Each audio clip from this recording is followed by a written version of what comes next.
So it is a self-help book. It's based on a couple of premises. Number one, whenever I do book signings and stuff, people ask me how I do my monologues and the goal of my monologues on the 5, because they like those things. And they like them, I think, because I take an idea that ticks me off, that might be kind of complicated, and I try to boil it down into 80 seconds so that I can, one persuasive point in that monologue that allows you, it's like I gave you a rhetorical weapon in case this comes up. So every day, like, it can't just be something that I find funny or upsetting. In that monologue, I have to have something in there that you can use, that's serviceable, so when it comes up in a conversation, it's there. It could be a statistic, it could be a moral reason for the belief, but it has to be, if I'm not giving you that thing, then I've failed. And people ask me how I do that, and I thought it would be a great book idea to explain how you're able to persuasively be correct rather than just be correct. Because the thing that drives me nuts is I have plenty of friends in which I agree with, we agree on everything, but the way they articulate it makes me not want to agree with it. They take a fairly cogent point, but they get angry or emotional, or they don't attach facts or reason to it, and they ruin it. And this happens a lot with immigration. Immigration is a winnable issue for us, not when it's married to nativism.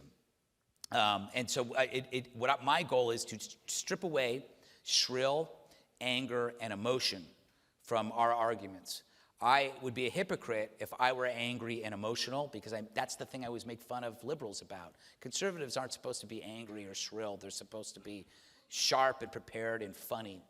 And I think that we need more humor, and that's why I wrote the book. The other reason why I wrote the book is, and I say it, I think in the first chapter, I say that the left is really good at selling deadly ideas, and the right is really bad at selling great ideas.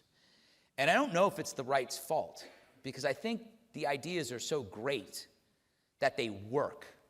And when a great idea works, you forget about it. So we take it for granted.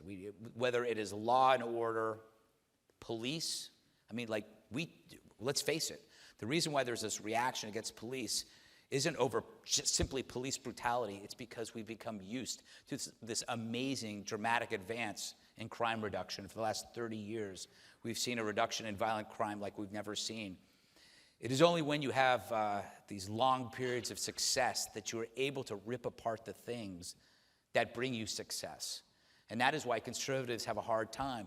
Like what frees countries? Free markets, capitalism, individual opportunity. We have no need to explain it because we think it's natural and because it's working. Meanwhile, we have a socialist running for president. How can that be after a century of socialist hell? Or present-day Venezuela, where toilet paper costs as much as a suit made of toilet paper.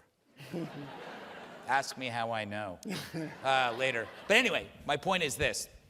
Only in contemporary society can socialism be romanticized and capitalism be demonized, when capitalism has freed billions and billions of people and socialism has imprisoned so many.